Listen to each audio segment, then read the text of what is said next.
माँ बाप की नाराजगी में अल्लाह की नाराजगी है। इधर माँ बाप एक एक पैसे के लिए परेशान है और बेटा है कोई नैनीताल की सैर कर रहा है, कोई दार्जिलिंग की सैर कर रहा है, कोई जाकर के शिमला मसूरी घूम करके आ रहा है, कोई कश्मीर की वादियों का मजा ले रहा है। इधर माँ बाप दवाई के लिए परेशान है, इधर माँ बाप एक एक पैसे के लिए परेशान है और बेटा है कि अजमेर की बड़ी डेग में पैसे डाल कर आ रहा है।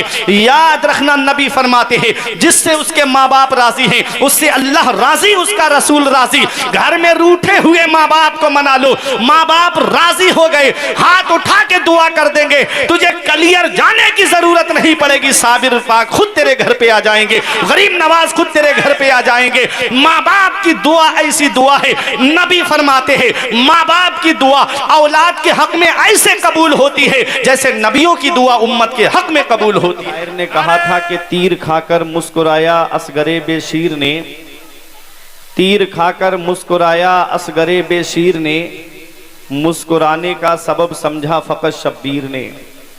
एक बच्चे पर निशाना वो भी छुपकर दूर से, कौन सा फिर तीर मारा हुरमला के तीर ने। एक बच्चे पर निशाना वो भी छुपकर दूर से, कौन सा फिर तीर मारा हुरमला के तीर ने। आज की ये कॉन्फ्रेंस दो मौजू समेटे हुए है, एक है जिक्र शहीद आजम और दूसरा है अजमत वालिदैन कॉन्फ्रेंस। कोशिश करूंगा कि मुख्तसर से वक्त में कि आप हजरात दोनों के ताल्लुक से कुछ बयान सुनकर के यहाँ से जाएं। ये इस्लाम के जिस हसीन गुलशन में हम सांसें ले रहे हैं, ये इस्लाम इतनी आसानी से हम तक नहीं पहुँचा है। इस्लाम बड़ी परेशानियों के बाद हम तक पहुँचा है। हम मुसलमान हैं, हमारे बाप मुसलमान, हमारे दादा मुसलमान। एक इस्लामी माहौल में हमने आंखें खोली हैं। हमें इस इस्लाम के लिए कोई कुर्बानी देना नहीं पड़ी, हमको इस इस्लाम की खातिर कहीं कोई परेशानी उठाने जाना नहीं पड़ा। हमने इस्लाम का सजा सजाया गुलशन पाया है। इस इस्लाम को फैलाने के लिए पैगंबर इस्लाम ने कितनी परेशानियों का सामना किया, आका ने कितनी दिक्कतों का सामना किया। वो मक्के का दौर और शुरू तबलीग का दौर अगर आपकी निगाहों के सामने रख दिया जाए तो आपकी आंखों में आंसू आ जाएंगे कि कभी ताइफ के मैदान में पैगंबर इस्लाम के ऊपर पत्थरों की बारिश हो रही है, कभी हरम शरीफ में मेरे आका नमाज पढ़ रहे हैं तो ऊंट की ओजड़ी पुश्त पे ला करके रख दी जाती है, कभी नबी के रास्ते में कांटे बिछा दिए जाते हैं। इतनी परेशानियां पैगंबर इस्लाम ने उठाई, मक्का छोड़ा, मदीने आए, फिर भी चैन से नहीं बैठने दिया। कभी जंगे बदर, कभी जंगे ओहद, कभी जंगे खैबर, कभी गज़बे तबूक। जब सन हिजरी 8 आई, नबी ने मक्के को फतह किया। 10,000 सहाबा का लश्कर लेकर मेरे आका मक्के में दाखिल हुए। हजरत सैफुल्लाह खालिद इब्ने वलीद साथ में हैं। आपकी जुबान से एक लफ्ज निकला, अल यौम यौमुल मलहमा, आज का दिन बदला लेने का दिन है, आज का दिन तो खूरेजी करने का दिन है। जिसने हमारे नबी को सताया है आज उनसे बदला लिया जाएगा। मेरे आका फरमाते हैं, ऐ सैफुल्लाह खालिद इब्ने वलीद, ये ना कहो आज का दिन बदला लेने का दिन है, ये कहो अल यौम यौमुल मरहमा, आज का दिन रहम करने का दिन है, आज का दिन माफ करने का दिन है। पैगंबर इस्लाम ने सबको माफ फरमा दिया। मेरे नबी ने फरमाया, तुम मेरे बारे में क्या सोचते हो?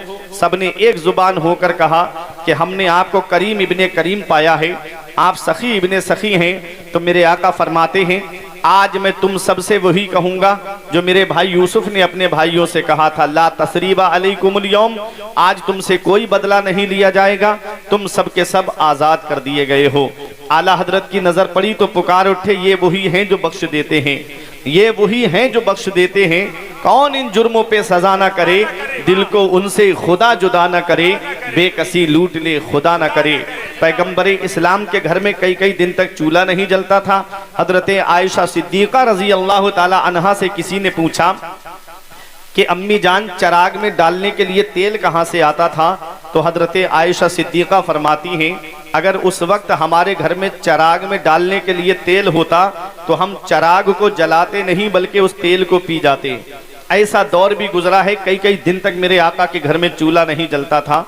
ऐ लोगों, एक खजूर पे गुजारा होता था। इससे ये मत समझ लेना कि पैगंबर इस्लाम किसी चीज़ के मालिक व मुख्तार नहीं है। आला हजरत फरमाते हैं वो मालिक कौनैन है, गो पास कुछ रखते नहीं, दो जहां की नेमतें हैं उनके खाली हाथ में। मेरे आका ने पसंद फरमाया है इस चीज़ को। सहाबा ने मशवरा किया कि चलो आका की बारगाह में नजराने लेकर चलते हैं, कुछ तोहफे लेकर चलते हैं। जब आका की बारगाह में आए तो मेरे आका हुजूर सल्लल्लाहु अलैहि वसल्लम पर वही नाजिल हुई। कुरान में रब फरमाता है, कुल ए मेरे महबूब अपने इन उम्मतियों से कह दो, ला अस्अलुकुम अलैहि अजरा, जो इस्लाम मैंने पहुंचाया है, जो दीन मैंने तुम तक पहुंचाया है, जो शरीयत मैंने तुम तक पहुंचाई है, मुझे उसका बदला नहीं चाहिए, मुझे उसकी कीमत नहीं चाहिए, मुझे उसका मुआवजा नहीं चाहिए। इल्लल मवद्दता फिल कुर्बा, तुम मेरे अहले बैत से मोहब्बत करो, तुम मेरे घर वालों से मोहब्बत करो। अहले बैत की मोहब्बत। हजरत अब्दुल्ला इब्ने अब्बास रज़ी अल्लाह ताला अन्हुमा अर्ज करते हैं, या रसूल अल्लाह, वो आपके अहले मवद्दत कौन हैं जिनकी मोहब्बत हमारे ऊपर वाजिब है? आका फरमाते हैं वो अली हैं, फातिमा हैं, हसन हैं, हुसैन हैं। क्या बात रजा, उस चमनिस्ताने करम की जहरा है कली जिसमें हुसैन और हसन फूल। ऐ लोगों अब तवज्जो दीजिएगा आप मेरी तरफ। हजरते अब्दुल्ला इब्ने अब्बास ने पूछा था वो अहले मवद्दत कौन है? देखो कुरान में मवद्दत का लफ्ज आया है, एक है मोहब्बत और एक है मवद्दत। अब एक इल्मी बात करने जा रहा हूँ, उलमा तशरीफ फरमा है, मवद्दत किसे कहते हैं, मोहब्बत किसे कहते हैं?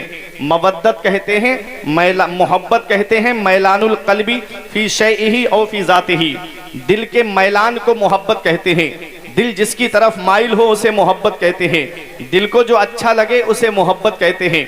और मवद्दत कहते हैं सैलानुल कल्बी फी शैइही औ फी ज़ातिही, सैलानुल कल्ब को मवद्दत कहते हैं। मतलब किसी चीज को टूट के चाहना, बगैर उसके करार ही ना आए, बगैर उसके आराम ही ना मिले, उसे मवद्दत कहते हैं। कुरान में मवद्दत का लफ्ज आया है तो सुनो, एक मिसाल से मैं आपको समझा दूं। मछली को पानी से मोहब्बत नहीं है, बल्कि मछली को पानी से मवद्दत है। मछली पानी ही में रहती है, मछली को पानी से निकाल करके आप उसको दूध के अंदर छोड़ देंगे तो मछली जिंदा नहीं रहेगी, मर जाएगी। पानी के अंदर छोड़ेंगे तो मछली जिंदा रहेगी। मछली को पानी से मवद्दत है। अब तवज्जो दीजिएगा, मेरे आका ने आयत करीमा पढ़ के सुनाई कि तुम मेरे अहले बैत से मवद्दत करो, तुम मेरे अहले बैत से मवद्दत करो। मतलब ये है कि जैसे मछली बगैर पानी के जिंदा नहीं रहती है, ऐसे ही सुन्नी अहले बैत की मोहब्बत के बगैर जिंदा नहीं रहता है। ऐसे ही सुन्नी के दिल में अहले बैत की मोहब्बत है। ऐ लोगों, किसी चीज को टूट के चाहने का नाम मवद्दत है।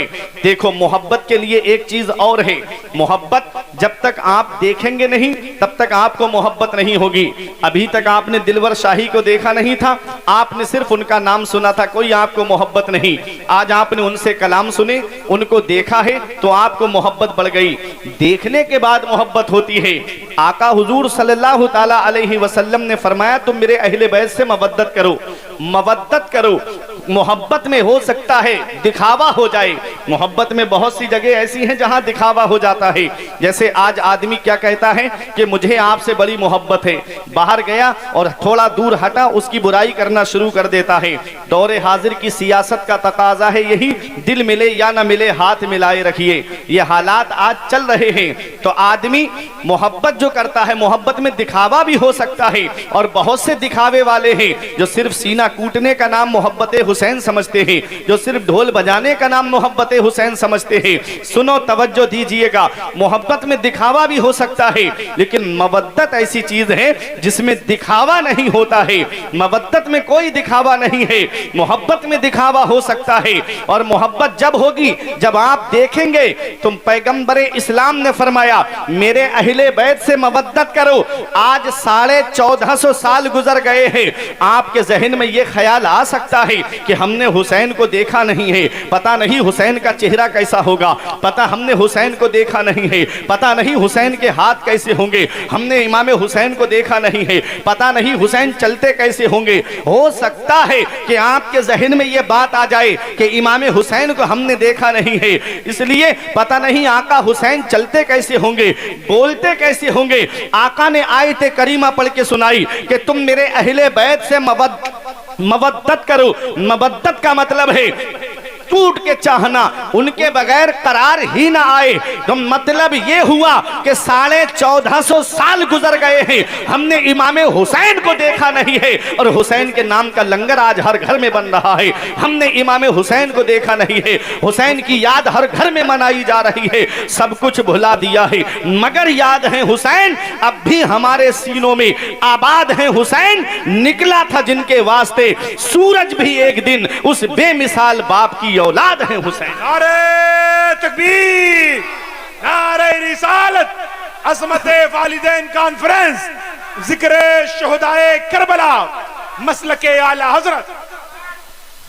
कौन है अहले बैत, कौन है इमाम हुसैन, कौन है इमाम हसन? हम अल्हम्दुलिल्लाह अहले सुन्नत वल जमात हैं। हमारे एक हाथ में सहाबा का दामन है और दूसरे हाथ में हमारे अहले बैत का दामन है। हम तो यही कहते हैं कि अहले सुन्नत का है बेड़ा पार, असहाबे रसूल नज्म है और नाव है इतरत रसूलुल्लाह की। हजरत इमाम हुसैन को जो सैयदो शुहदा का लक़ब मिला है, इमाम हुसैन सैयदो शुहदा हैं। इमाम हसन को शहादत सिर्री मिली है, जन्नती नौजवानों के सरदार हैं। देखो सबसे बेहतर जमात है जमात सहाबा, और खानदान में सबसे बेहतर खानदान अहले बैत है। तवज्जो दीजिएगा। लेकिन आप देखें ये सबसे बेहतर जमात जो है, इसको जो मकाम मिला है तब मिला है जब ये पैदा हुए हैं, जब ये पैदा हुए हैं तब ये मकाम मिला है। सैयदुल शुहदा इमाम हुसैन शहीदों के सरदार हैं। ये मकाम कब मिला? जब पैदा हुए। मैं आपके सामने खड़ा हुआ हूँ, तकरीर कर रहा हूँ, जब मैं पैदा हुआ हूँ तब मैं आपके सामने आया हूँ। आप पूरी दुनिया का जायजा ले लीजिएगा, जिसको जो मनसब मिलता है, जिसको जो मकाम मिलता है, पहले वो दुनिया में आता है, दुनिया में आने के बाद उसको मनसब मिलता है। ऐ लोगों तवज्जो दीजिएगा। तो हम दुनिया में किसके जरिए आए हैं? हम दुनिया में आए हैं तो माँ बाप के जरिए दुनिया में आए हैं। हम दुनिया में आए हैं तो माँ बाप के जरिए आए हैं। अल्लाह ने कुरान में क्या फरमाया है? वला तुशरिक बिही शैआ, अल्लाह के साथ किसी को शरीक ना करो, अल्लाह के सिवा किसी की बंदगी ना करो, अल्लाह के सिवा किसी की इबादत ना करो, इबादत अल्लाह की करो। आगे रब फरमाता है वबिल वालिदैन इहसाना, और माँ बाप के साथ में हुस्न सुलूक करो, माँ बाप के साथ में भलाई करो, माँ बाप के साथ में भलाई से पेश आओ। इस आयत पर गौर करने वाली बात है, हम मुसलमान हैं तो ईमान लाने से पहले हमको क्या पैगाम मिलता है? ईमान लाते हैं तो क्या पढ़ते हैं? आमनतु बिल्लाहि व मलाइकतिहि व कुतुबिहि व रुसुलिहि वल यौमिल आखिरी। मैं ईमान लाया अल्लाह पर, अल्लाह के रसूल पर, अल्लाह की किताबों पर, अल्लाह के फरिश्तों पर, कयामत के दिन पर, मरने के बाद दोबारा जिंदा होने पर। तवज्जो दीजिएगा। तो ईमान लाने के बाद, अल्लाह की वहदानियत का इकरार करने के बाद, रसूल की रिसालत का इकरार हमको करना है। देखो जब इताअत का मामला कुरान में आता है, फरमा बरदारी का मामला जब कुरान में आता है, तो रब फरमाता है मन युतीइर रसूल फक़द अता अल्लाह, जिसने रसूल की इताअत की उसने अल्लाह की इताअत की। तवज्जो देना मेरी बात पे कि अल्लाह रब्बुल इज्जत की फरमा बरदारी के बाद में रसूल की फरमा बरदारी का हुक्म है, तो होना तो ये चाहिए था कि अल्लाह की बंदगी करो, अल्लाह के साथ किसी को शरीक ना ठहराओ। उसके बाद रसूल का जिक्र आना चाहिए था, पैगंबर का जिक्र आना चाहिए था। लेकिन यहाँ पर माँ बाप का जिक्र आ रहा है, माँ बाप का जिक्र आ रहा है। इसमें कौन सी ऐसी हिकमत है? रब कुरान में फरमा रहा है अल्लाह के साथ किसी को शरीक ना करो, और माँ बाप के साथ में हुस्न सुलूक करो, माँ बाप के साथ में भलाई करो। अल्लाह की वहदानियत का इकरार करने के बाद माँ बाप के साथ भलाई का हुक्म दिया जा रहा है, माँ बाप के साथ हुस्न सुलूक का हुक्म दिया जा रहा है। इसमें कौन सा ऐसा राज है? तो सुनो, अल्लाह रब्बुल इज्जत की जात अल्लाह वाहिद है, अल्लाह एक है, उसका कोई शरीक नहीं है। ऐसे ही मुझे बताओ क्या दूसरा बाप है? बाप भी एक होता है, माँ भी एक होती है। जैसे दूसरा खुदा नहीं है, ऐसे ही दूसरा बाप नहीं है, ऐसे ही दूसरी माँ नहीं है। रब फरमाता है कि मेरे साथ किसी को शरीक ना ठहराओ और अपने माँ बाप के साथ में भलाई करो। अल्लाह रब्बुल इज्जत ने की वहदानियत का इकरार करने के बाद हमको माँ बाप के साथ हुस्न सुलूक का हुक्म दिया जा रहा है। अब एक बात और सुनिएगा, हम दुनिया में आए हैं तो माँ बाप के जरिए आए हैं। एक बाप है, एक माँ है। बाप सबब बना और माँ सबब बनी, और मुसब्बिब अल्लाह रब्बुल इज्जत है। सबब पैदा फरमाने वाला अल्लाह रब्बुल इज्जत है। बाप की मर्जी से, बाप के अंश से दुनिया में आए, माँ के शिकम में रहे, और अल्लाह की मर्जी से हम दुनिया में आए हैं। इसलिए अल्लाह की बंदगी के बाद में, अल्लाह रब्बुल इज्जत की रुबूबियत का इकरार करने के बाद में कुरान में आया है कि माँ बाप के साथ हुस्न सुलूक करो, माँ बाप के साथ भलाई करो। ऐ लोगों जरा तवज्जो दीजिएगा, 15वां पारा खोल के देखो, रब कुरान में फरमाता है वक़ज़ा रब्बुका अल्ला ताबुदू इल्ला इय्याहु व बिल वालिदैनि इहसाना इम्मा यबलुगन्ना इंदकल किबरा अहदुहुमा व किलाहुमा फला तकुल लहुमा उफ़्फ़िन वला तनहरहुमा व कुल लहुमा कौलन करीमा। रब फरमाता है हुक्म दिया तेरे रब ने कि अपने रब के सिवा किसी की बंदगी ना करो, और अपने माँ बाप के साथ हुस्न सुलूक करो, अपने माँ बाप के साथ में भलाई करो। कब? इम्मा यबलुगन्ना इंदकल किबरा अहदुहुमा व किलाहुमा, जब वो दोनों बुढ़ापे को पहुंच जाएं, या उनमें का कोई एक बुढ़ापे को पहुंच जाए, फला तकुल्लहुमा उफ, तो उन्हें उफ भी नहीं कहना है। माँ बाप को डांटना तो बहुत दूर की बात है, उन्हें झिड़कना तो बहुत दूर की बात है, उनको गालियां देना तो बहुत दूर की बात है, माँ बाप को सताना तो बहुत दूर की बात है। कुरान कहता है उनको उफ भी मत कहना। उफ का माना जानते हो? अलग अलग तफसीरें की मुफस्सिरीन किराम ने उफ का माना क्या है, उफ का मतलब क्या है, तो सुनो। उफ का मतलब यह है कि मुफस्सिरीन किराम फरमा हैं कि किसी के कई बेटे हैं, उनमें से माँ बाप सबसे छोटे बेटे से कहें कि बेटा मेरा ये काम कर दो, तो बेटा कहे उफ मुझसे ही कहते रहते हैं। आपके और भी तो बेटे हैं, आप उनसे किसी काम के लिए क्यों नहीं कहते? ये भी कुरान कहता है कि उफ भी मत कहो। अरे किस्मत वाला है वो बेटा जिसके हिस्से में माँ बाप आते हैं, नसीब वाला है वो बेटा जिसके हिस्से में माँ बाप की खिदमत आती है, मर्तबे वाला है वो बेटा जिसके हिस्से में माँ बाप आते हैं। किसी को घर मिला हिस्से में, या कोई दुकान आई, मैं घर में सबसे छोटा था, मेरे हिस्से में माँ आई। नारे तकबीर, नारे तकबीर, नारे रिसालत, नारे रिसालत। अज़मते वालिदैन कॉन्फ्रेंस, अज़मते वालिदैन कॉन्फ्रेंस। नारे तकबीर, नारे रिसालत। तो माँ बाप अल्लाह की बहुत बड़ी नेमत है, माँ बाप अल्लाह की अजीम नेमत है। मेरे प्यारे मुसलमानों, उफ का मतलब है, एक माना यह बयान किया जाता है, अल्लामा फखरुद्दीन राजी अलैहि रहमा तफसीर कबीर के अंदर लिखते हैं कि अगर माँ बाप में से किसी के हाथ में फोड़ा निकल आए और उससे मवाद बहने लगे, औलाद को अगर जुबान से साफ करते वक्त उस वक्त जो कराहियत की आवाज अंदर से आती है, कुरान ने उस पे भी रोक लगा दी कि उफ भी मत कहना। तो माँ बाप को उफ भी मत कहना। लेकिन आज अफसोस का मकाम है कि कुछ औलाद ऐसी हैं जो अपने माँ बाप से जुबान दराजी करती है। आज ऐसी भी औलाद पाई जाती है जो अपने माँ बाप को गालियां देती है। माज़अल्लाह बाज जगह तो मैंने ऐसा भी सुना कि औलाद माँ बाप पे हाथ उठा देती है। तुम जानते हो जो माँ बाप को सताता है अल्लाह उसकी नमाजें कबूल नहीं करता। जो माँ बाप को सताता है अल्लाह उसके रोजे कबूल नहीं फरमाता। जो माँ बाप को सताता है अल्लाह उसका हज कबूल नहीं फरमाता। तुमने तारीख में सुना नहीं, तुमने वो वाकया नहीं सुना कि मोहम्मद इब्ने हारून का जब हजरत मालिक इब्ने दीनार हज करने के लिए गए और आप काबे का तवाफ कर रहे थे, हाजियों का हुजूम देखा तो दिल में ये ख्याल आया कि आज हाजियों का ये काफिला है, लाओ इन हाजियों में मैं उन हाजियों का चेहरा देखूं जिसका हज अल्लाह ने कबूल कर लिया है, और एक वो चेहरा जिसका हज अल्लाह ने कबूल नहीं किया है। हजरत मालिक इब्ने दीनार कहते हैं काबे का तवाफ करते वक्त मैंने अर्ज किया, मेरे परवरदिगार आज इन हाजियों में वो चेहरे दिखा दे कि जिसका हज तूने कबूल कर लिया और जिसका हज कबूल नहीं हुआ है। तो हजरत मालिक इब्ने दीनार कहते हैं कि मैं जब अपने खेमे में पहुंचा तो मुझे नींद आ गई। सबसे पहला चेहरा मुझे वो दिखाया गया कि जिसका हज अल्लाह ने कबूल फरमा लिया, और दूसरा वो चेहरा मुझे दिखाया गया जिसका हज अल्लाह ने कबूल नहीं किया, और सबके वहीं पर मौजूद थे दोनों चेहरे। कहते हैं जिसका हज अल्लाह ने कबूल नहीं किया वो बल्ख का रहने वाला था जिसका नाम मोहम्मद इब्ने हारून था। ऐ लोगों तवज्जो दीजिएगा, बल्ख का रहने वाला है। मैदान अराफात में बल्खियों के खेमे लगे हुए थे। हजरत मालिक इब्ने दीनार ने सोचा लाओ मैं इससे मुलाकात करके तो आऊं, ऐसा कौन है जिसका हज अल्लाह ने कबूल नहीं किया है।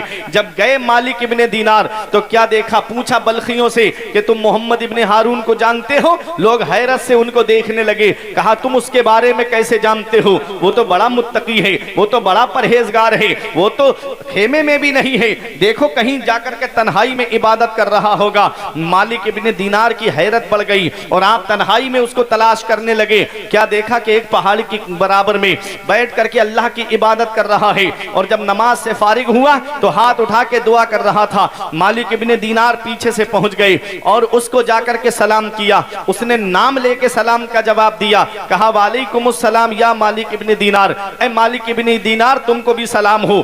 और हैरत बढ़ गई कि पहली बार मैं इससे मिला हूं और ये मेरा नाम भी जानता है, ये मेरे बारे में भी जानता है। पूछा कि जरा ये बताओ, उसने खुद कहा कि ऐ मालिक इब्ने दीनार तुम मुझे ये बताने के लिए आए हो ना कि अल्लाह ने मेरा हज कबूल नहीं किया। अब और हैरत बढ़ गई कि ये भी जानता है कि अल्लाह ने इसका हज कबूल नहीं किया। मालिक इब्ने दीनार ने पूछा जरा ये बता कि तेरा हज अल्लाह ने कबूल क्यों नहीं किया है।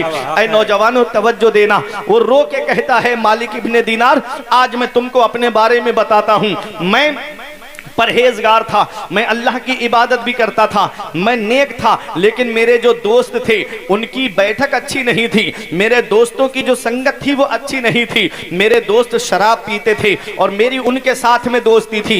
आज हमारे कितने ऐसे नौजवान हैं जो खुद तो कहते हैं कि हम तो नमाज पढ़ते हैं, लेकिन उनकी फ्रेंड लिस्ट जो है कोई जुआ खेलता है, कोई शराब पीता है, कोई अय्याशी करता है और उनके साथ में दोस्ती है।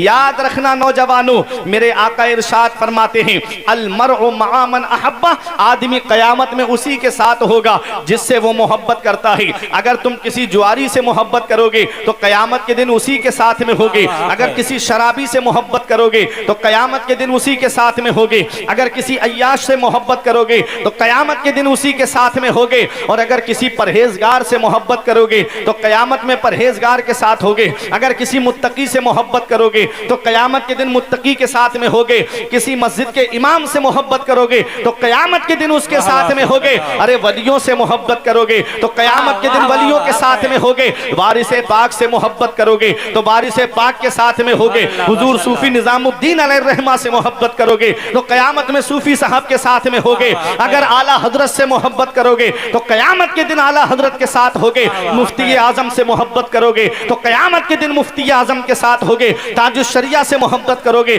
तो कयामत के दिन ताजुश शरिया के साथ होगे। साबिर पाक से मोहब्बत करोगे तो कयामत के दिन साबिर पाक के साथ होगे। गरीब नवाज से मोहब्बत करोगे तो कयामत के दिन गरीब नवाज के साथ होगे। गौसे आजम से मोहब्बत करोगे तो कयामत के दिन गौसे आजम के साथ होगे। चारों खुलाफा से मोहब्बत करोगे तो कयामत के दिन उनके साथ होगे। शुहदा से मोहब्बत करोगे और हसनैन करीमैन से मोहब्बत करोगे तो कयामत के दिन उनके साथ में होगे। मदीने वाले मुस्तफा के दामन को पकड़ लो और पूरी दुनिया को यह पैगाम दे दो कि बुलबुल से बहरहाल नशेमन न छूटेगा, बरके तपा के खौफ से गुलशन न छूटेगा। माहौल गर्चे अपने मुआफिक ये नहीं है सरकार, मगर आपका दामन न छूटेगा। वाह वाह सुभान अल्लाह माशाअल्लाह। नारे तकबीर, नारे तकबीर, नारे रिसालत, मसलके आला हसरत, मसलके आला हसरत, नारे तकबीर, नारे रिसालत।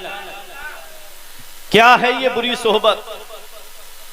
आज आदमी कहता है कि मेरा बच्चा तो सही है, दोस्तों के पास जाता है तो कोई उनकी आदत तो उसके अंदर नहीं आएगी। तो आओ मैं आपको शेख सादी अलैहिर्रहमा की एक मिसाल से समझा दूं जो उन्होंने गुलिस्तां के अंदर लिखी है कि एक गुलाब के पौधे के नीचे की मिट्टी को मैंने सूंघा तो उसके अंदर से गुलाब की खुशबू आ रही थी। वाह वाह। शेख सादी कहते हैं मैंने गुलाब उस मिट्टी से पूछा है मिट्टी तेरे अंदर से गुलाब जैसी खुशबू क्यों आ रही है। तो उस मिट्टी ने कहा कि मैं चंद दिन गुलाब की सोहबत में रही इसलिए मेरे अंदर से गुलाब कैसी खुशबू आ रही है। क्या मतलब है? मतलब ये है कि नेकों की सोहबत में रहोगे तो नेक बन जाओगे और बुरों की सोहबत में रहोगे तो बुरे बन जाओगे। मौला अली शेर खुदा फरमाते हैं सोहबत का असर होता जरूर है। मौला अली शेर खुदा ने फरमाया सोहबत का असर होता जरूर है। नेकों की सोहबत नेक बना देती है और बुरों की सोहबत बुरा बना देती है। तो मेरे अजीजों, अपने बच्चों की रहन सहन पे तवज्जो दिया करो, उनकी फ्रेंड लिस्ट पे तवज्जो दिया करो कि आज मेरे बच्चों की दोस्ती किससे है, आज मेरे बच्चे उठते बैठते किसके साथ में हैं।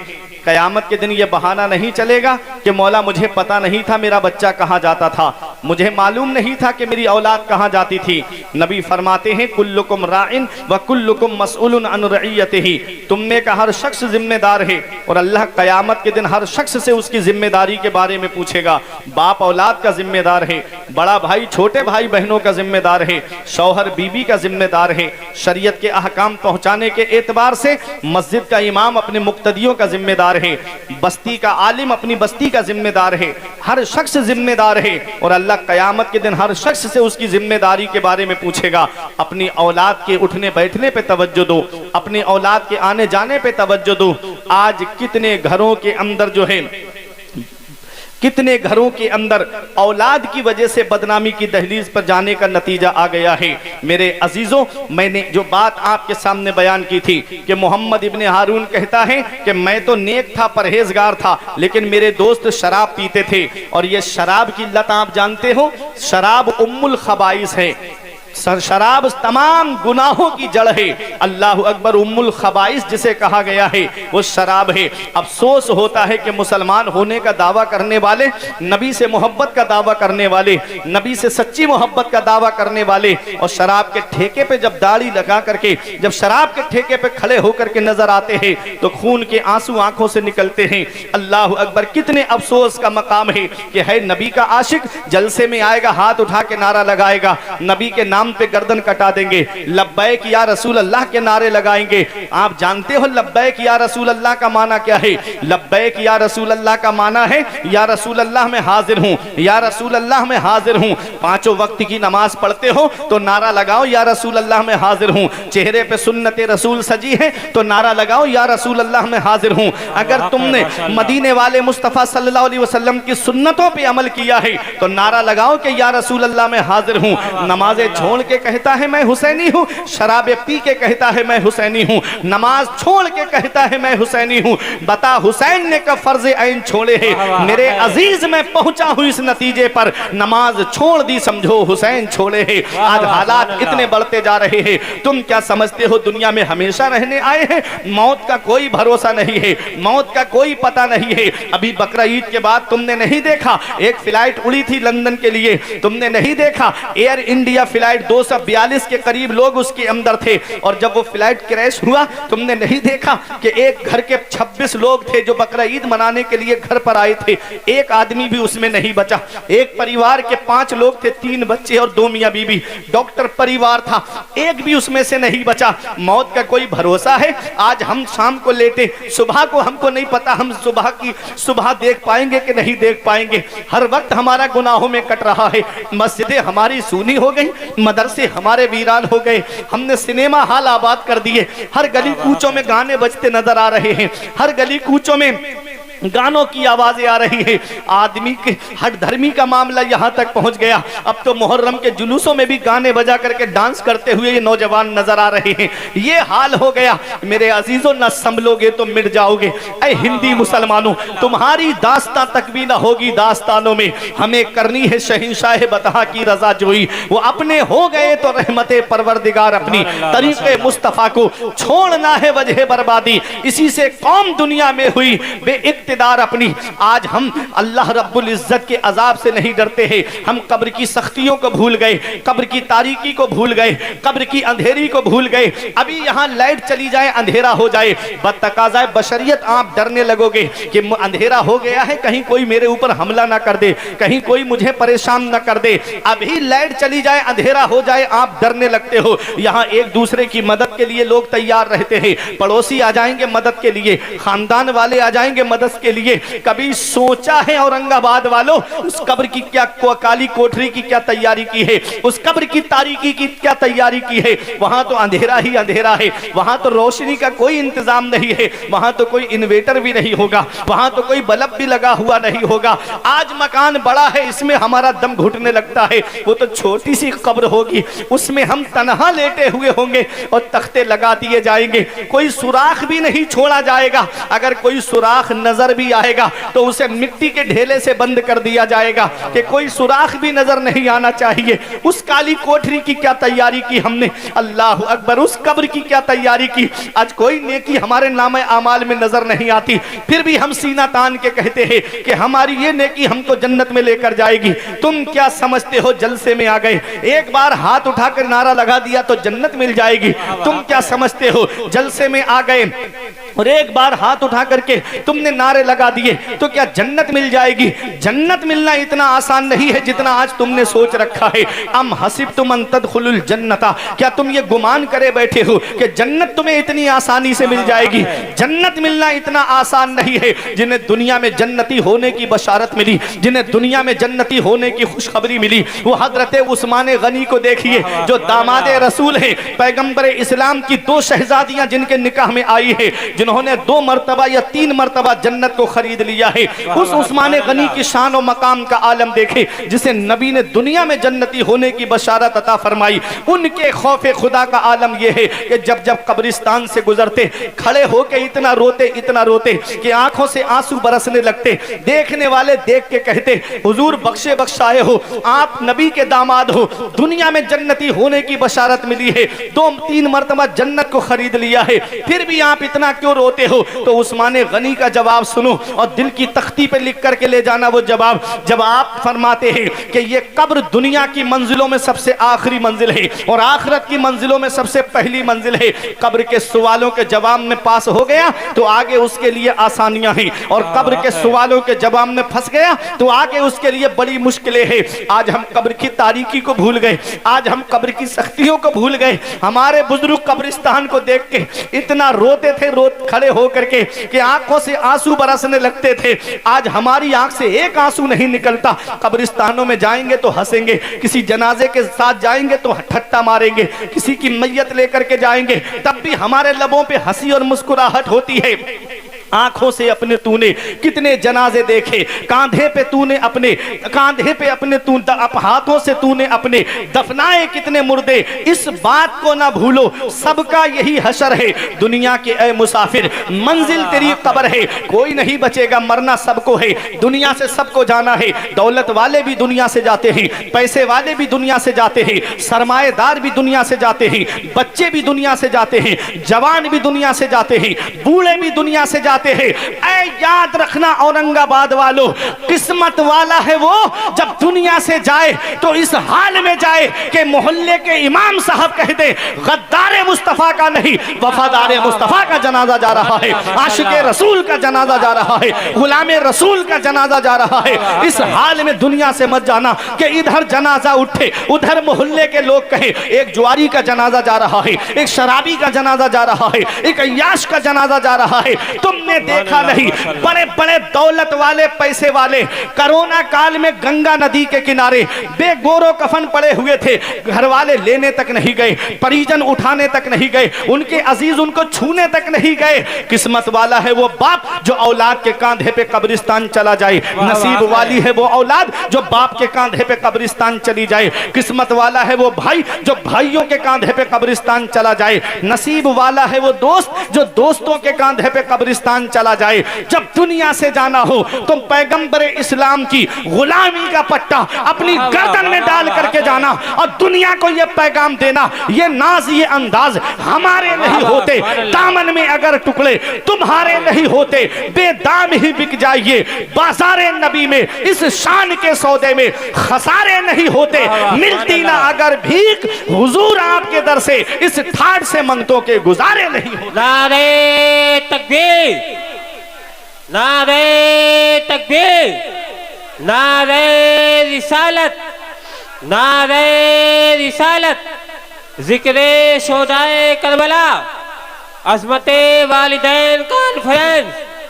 नारे तकबीर, नारे रिसालत। ऐ नौजवानों, मौत का कोई भरोसा नहीं, मौत का कोई पता नहीं, कब आ जाए, किस जगह और किस हाल में आ जाए। तो मुत्तकी बन के दुनिया से जाओ, परहेजगार बन के दुनिया से जाओ, अल्लाह की इबादत करके दुनिया से जाओ। क़यामत के दिन तुमसे दौलत के बारे में नहीं पूछा जाएगा, ना पैसे के बारे में। रोज़े महशर के जहाँ गुदाज बुबद, अव्वली पुरुष से नमाज बुबद। मैदान हश्र जो जान को पिघलाने वाला है, उस दिन सबसे पहला सवाल नमाज का होगा। अगर नमाज पढ़ी है तो सर फख्र से ऊंचा होगा, नमाज नहीं पढ़ी है तो सर शर्म से झुका हुआ होगा। आज ले उनकी पनाह, आज मदद मांग उनसे, कल ना मानेंगे क़यामत में अगर मान गया। मेरे अजीजों, हजरत बहलूल दाना का नाम आपने सुना होगा। एक अल्लाह के वली गुजरे हैं बादशाह हारून रशीद के दौर में। एक दिन बादशाह ने क्या देखा कि हारून रशीद बादशाह गुजर रहा था, बहलूल दाना कब्रिस्तान में बैठे थे। बादशाह कहता है, बाबा कभी कभी महल की तरफ भी आ जाया करो, क्या कब्रिस्तान में बैठे रहते हो? तो हजरत बहलूल दाना कहते हैं, महल वाले खुद कब्रिस्तान आ रहे हैं, मैं महल में जाकर के क्या करूंगा। ये हजरत बहलूल दाना हैं। एक दिन बादशाह सैर के लिए निकला, तफरी के लिए निकला, तो क्या देखा कि हजरत बहलूल दाना के दोनों हाथों में पत्थर हैं, कभी इधर उठाते हैं कभी इधर उठाते हैं, पूरा रोड पूरी सड़क जाम कर दी। बादशाह करीब गया, बोला बाबा क्या कर रहे हो? कहा कि मैं अपना काम कर रहा हूँ। बादशाह बोला क्या काम है? कहा इन लोगों की मैं उससे सुलह करा रहा हूँ, लोगों की अल्लाह से सुलह करा रहा हूँ। बादशाह कहता है क्या वो सुलह हो गई? तो हजरत बहलूल दाना कहते हैं वो तो मान रहा है, अल्लाह तो मान रहा है, मगर ये लोग नहीं मान रहे हैं। वो कह रहा है इनसे कहो कि ये नमाजें पढ़े, मैं इनसे सुलह कर लूंगा। वो कह रहा है इनसे कहो रोजे रखे, मैं इनसे सुलह कर लूंगा। वो कह रहा है कि ये शरीयत पर अमल करे, मैं इनसे सुलह कर लूंगा। वो कह रहा है इनसे कहो ये झूठ बोलना छोड़ दे, मैं इनसे सुलह कर लूंगा। बादशाह चला गया।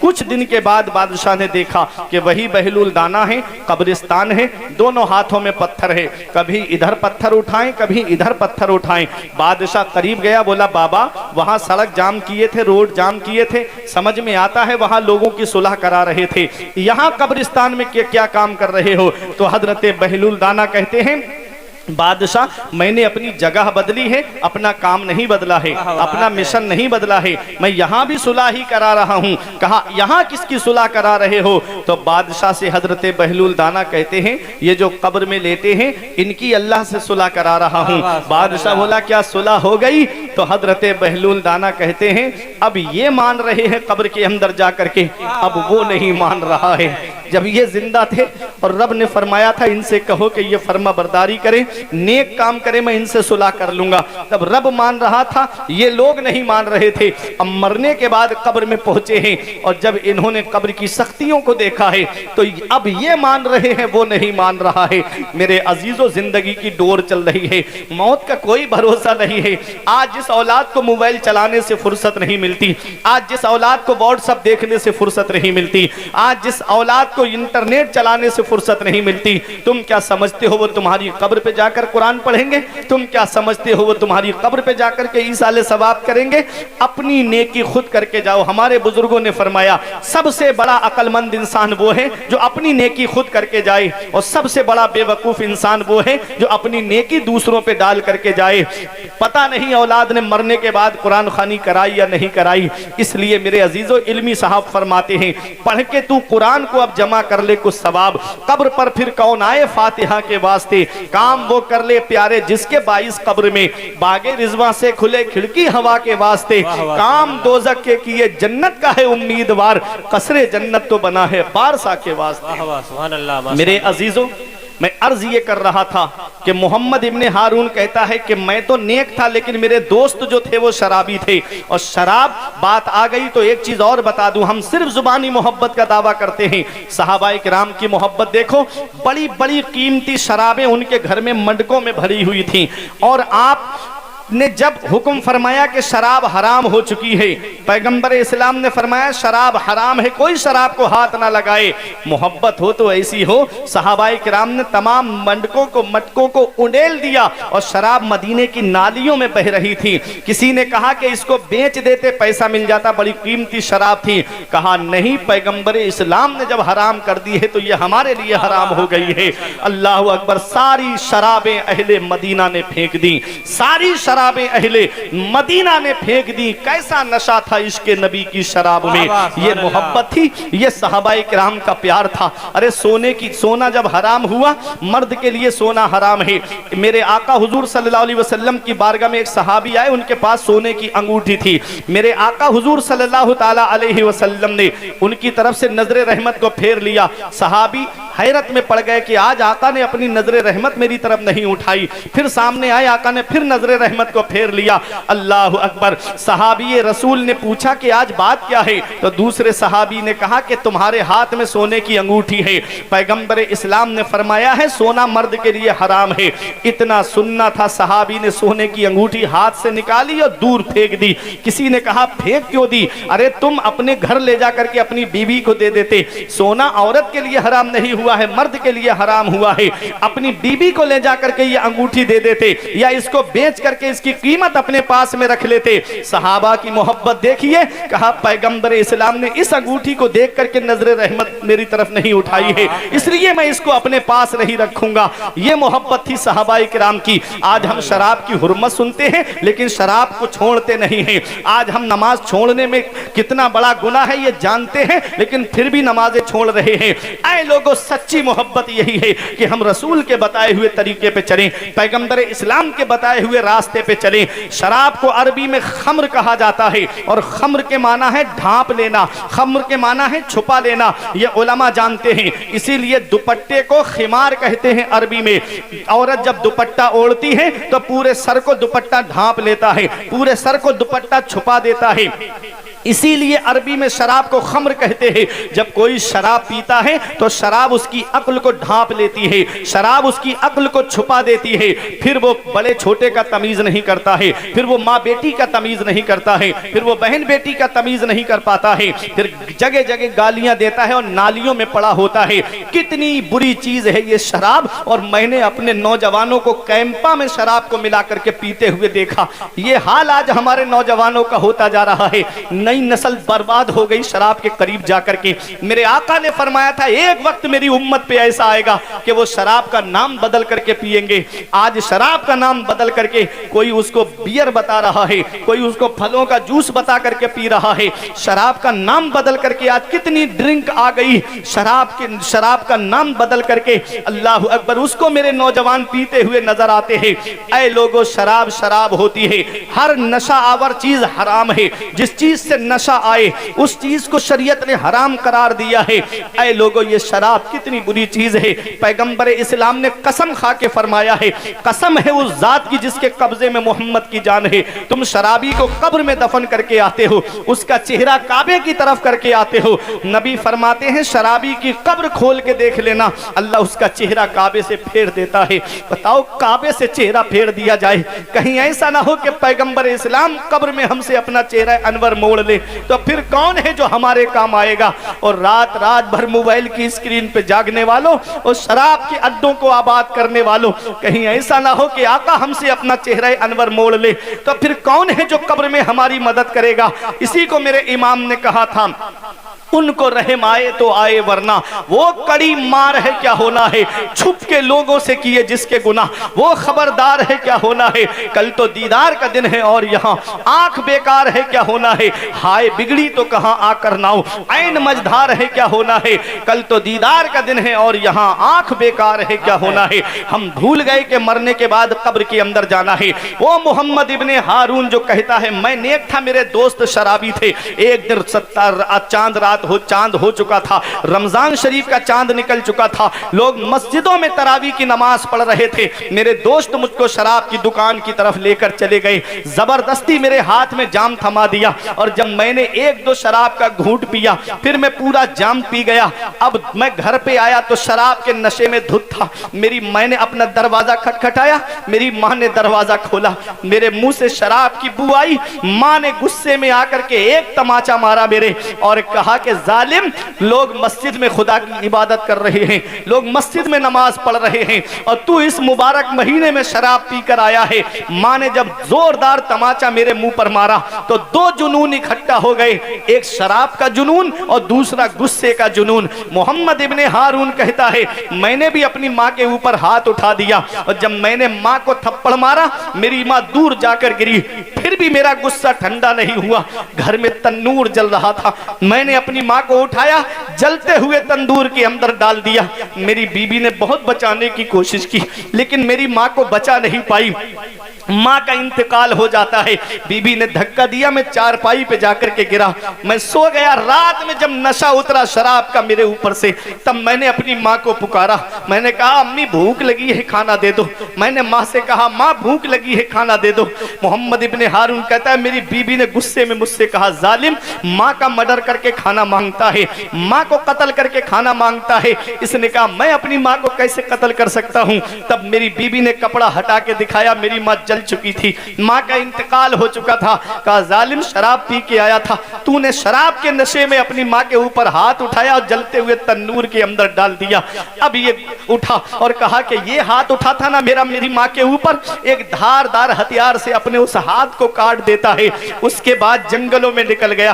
25 साल हो गए हैं पैदल हज करने के लिए जाता है। अल्लाह ताला हर साल अपने किसी महबूब बंदे के जरिए फरमाता है, इससे कह दो कि मैंने इसका हज कबूल नहीं किया। ऐ लोगों, दिन को रोजा रखता है, रात भर अल्लाह की इबादत करता है वो मोहम्मद इब्ने हारून। अल्लाह अकबर, कितना बड़ा गुनाह किया है इसने।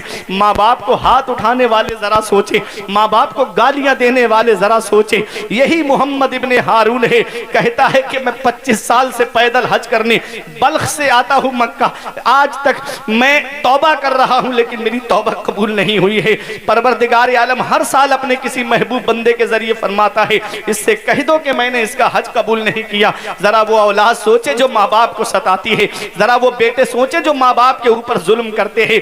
ऐ लोगों, माँ बाप अल्लाह की बहुत बड़ी नेमत है। इसका पता तब चलता है जब माँ बाप की चारपाई घर से उड़ जाती है। जिस दिन बाप की चारपाई घर से उड़ जाती है, उस दिन एहसास होता है कि आज कितनी बड़ी दौलत हमारे घर से चली गई, आज कितना बड़ा साया हमारे सर से चला गया। हमारे बुजुर्गों ने फरमाया है, बाप आंगन में लगे हुए पेड़ की तरह होता है। आदमी गर्मी के आलम में पेड़ के नीचे बैठ जाए तो उसे सुकून मिल जाता है, पेड़ के नीचे बैठ जाए तो उसे आराम मिल जाता है, पेड़ के नीचे बैठ जाए उसे राहत मिल जाती है। हमारे बुजुर्गों ने फरमाया, बाप आंगन में लगे हुए पेड़ की तरह होता है। जब पेड़ कट जाता है तो धूप भी परेशान करती है, पेड़ गिर जाता है तो गरम गरम लू के थपेड़े भी परेशान करते हैं। हमारे बुजुर्गों ने फरमाया, बाप आंगन में लगे हुए पेड़ की तरह है। जिस दिन ये पेड़ आंगन से उखड़ गया, उस दिन धूप भी परेशान करेगी, गरम गरम लू के थपेड़े भी परेशान करेंगे। ऐ जिया, माँ बाप के साए की ना कदरी ना कर, ऐ जिया, माँ बाप के साए की ना कदरी ना कर, धूप काटेगी बहुत जब ये शजर गिर जाएगा। जिस दिन बाप की चारपाई घर से उठ गई, उस दिन एहसास होगा कि आज कितना बड़ा साया मेरे सर से चला गया। जब तक बाप जिंदा होता है, घर में बैठा रहे चारपाई पर, कुछ ना करे, सिर्फ बैठा रहे। औलाद को सहारा है कि मेरे सर पे मेरे बाप का हाथ रखा हुआ है। रिश्तेदार भी मोहब्बत से बात करते हैं, खानदान वाले भी मोहब्बत से बात करते हैं। और जिस दिन बाप की चारपाई घर से उठ जाती है, उस दिन रिश्तेदार अलग आंखें दिखाते हैं, खानदान वाले अलग झगड़ा करना शुरू कर देते हैं। कभी खेतों के बंटवारे के नाम पे झगड़ा होता है, कभी जमीन के बंटवारे के नाम पे झगड़ा होता है, कभी घरों के बंटवारे के नाम पे झगड़ा होता है। ये एक बाप है जो सारी जिम्मेदारी अपने ऊपर लिए हुए होता है। ऐ लोगों, बाप अल्लाह की बहुत बड़ी नेमत है। आज अफसोस का मकाम है कि हम बाप बाप के मकाम को समझ नहीं पाते। चीज की कद्र चीज के न होने पे की जाती है। जिस दिन बाप की चारपाई घर से उड़ जाती है उस दिन हमको एहसास होता है कि आज कितना बड़ा साया हमारे सर से चला गया। नौजवान कहते मेरे बाप ने मेरे लिए किया क्या है, ये बिजनेस मैंने अपनी मेहनत से जमाया है, ये पैसा मैंने अपनी मेहनत से जमा किया है, ये मकान मैंने अपनी मेहनत से बनाया है, ये प्लाट मैंने अपनी मेहनत के पैसे से खरीदा है। याद रखना नौजवानों, तुम्हें क्या पता जब तुम चलना नहीं जानते थे तो तुम्हारे बाप ने उंगली पकड़ के तुमको चलना सिखाया। जब तुम बोलना नहीं जानते थे तब तुम्हारे बाप ने तुमको बोलना सिखाया। अरे जब तुम छोटे थे तब तुम अपने बचपन को याद करो कि तुम्हारे बाप ने कितनी कुर्बानियां दी हैं, कितनी परेशानियां उठाई हैं। आज तो पैसे की फरावानी है, जरा उस दौर में देखो जिस दौर में इतने बिजनेस नहीं थे, उस दौर में देखो जिस दौर में इतने कारोबार नहीं थे, जमीनों में भी इतना गल्ला नहीं होता था। उस दौर में बाप ने कितनी परेशानियां उठा करके अपनी औलाद को पाला है, अपनी औलाद को पढ़ाया है। आज वो बेटा क्या जाने जो डिग्री हासिल करके शहर में हॉस्पिटल खोल के रह रहा है, उसे क्या पता कि बाप ने कितनी कुर्बानियां दी हैं। पेड़ गांव में रह गए, फल शहर में पहुंच गए। ये हाल है आज की औलाद का। बाप गांव में बैठ के ईद के मौके पे इंतजार करता है, काश मेरा बेटा ईद के मौके पे घर पे आ जाता। माँ इंतजार करती है, काश मेरे बच्चे ईद के मौके पे मेरे पास बैठ जाते। माँ बाप तुमसे दौलत नहीं मांगते, माँ बाप तुमसे पैसा नहीं मांगते, माँ बाप तुमसे सरमाया नहीं मांगते, माँ बाप तुमसे थोड़ा सा वक्त मांगते हैं। थोड़ी देर उनके पास में बैठ जाया करो, थोड़ी देर उनके पास में मोहब्बत से बात कर लिया करो। ऐ लोगों, हर चीज तुम्हें गूगल पे नहीं मिलेगी, हर चीज तुम्हें इंटरनेट पे नहीं मिलेगी, हर चीज तुम्हें सोशल मीडिया पे नहीं मिलेगी, हर चीज तुम्हें फेसबुक पे नहीं मिलेगी। कुछ जिंदगी जीने के तरीके माँ बाप के पास बैठने से आते हैं। अच्छे बुरे की पहचान माँ बाप के पास बैठने से मिलती है। आज वही माँ बाप को हम बोझ समझने लगते हैं। माँ बाप बूढ़े हो जाएं, हम उनको बोझ मालूम महसूस करने लगते हैं। याद रखना प्यारे मुसलमानों, हमारे बुजुर्गों ने कहा है, मौलाना रूम फरमाते हैं, पहली मोहब्बत है माँ बाप की जो दुनिया में बदला मांगती है। अगर तुम अपने माँ बाप के साथ भलाई करोगे तो तुम्हारी औलाद तुम्हारे साथ भलाई करेगी। अगर तुमने अपने माँ बाप के साथ भलाई नहीं की तो बुढ़ापे में ये उम्मीद लगा के मत बैठना कि तेरी औलाद तेरा सहारा बन जाएगी। आज जो नौजवान कहते हैं मेरे बाप ने मेरे लिए क्या किया है, तो चले जाओ खलीलाबाद बस स्टैंड की तरफ, चले जाओ मेन चौराहों की तरफ। वहां कुछ लोग रात में तुमको ऐसे मिलेंगे कि जो रात में रिक्शा चलाते हुए मिलेंगे। कोई 4 व्हीलर लेकर के बस स्टैंड पे खड़ा है, कोई 4 व्हीलर लेकर के हाईवे पे खड़ा है। सोचता है रात के 2 बजे 3 बजे कैसी नींद आती है औरंगाबाद वालों, आंख खोलना दुश्वार हो जाता है रात के 2 बजे 3 बजे के बाद में। लेकिन ये ऑटो रिक्शा रात में 2 बजे चला रहा है, ये एक बाप ही तो है। ये बस चलाने वाला एक बाप ही तो है। ये रोड पे ट्रक चलाने वाला एक बाप ही तो है। ये कार लेकर के कोई लखनऊ लेकर के जा रहा है, कोई गोरखपुर लेकर के जा रहा है। ये रात के 2 बजे 3 बजे ये एक बाप ही तो है। बाप कौन सी कुर्बानी नहीं देता अपनी औलाद के लिए, बाप कौन सी परेशानी नहीं उठाता अपनी औलाद के लिए। ऐ नौजवानों, ये दिल्ली कमाने जाने वाला एक बाप है, ये कलकत्ता कमाने जाने वाला एक बाप है, ये मुंबई कमाने जाने वाला एक बाप है, 3-3 साल के लिए सऊदी कमाने जाने वाला ये एक बाप है। अपना घर सबको प्यारा होता है, अपना मुल्क सबको प्यारा होता है, अपना वतन सबको प्यारा होता है।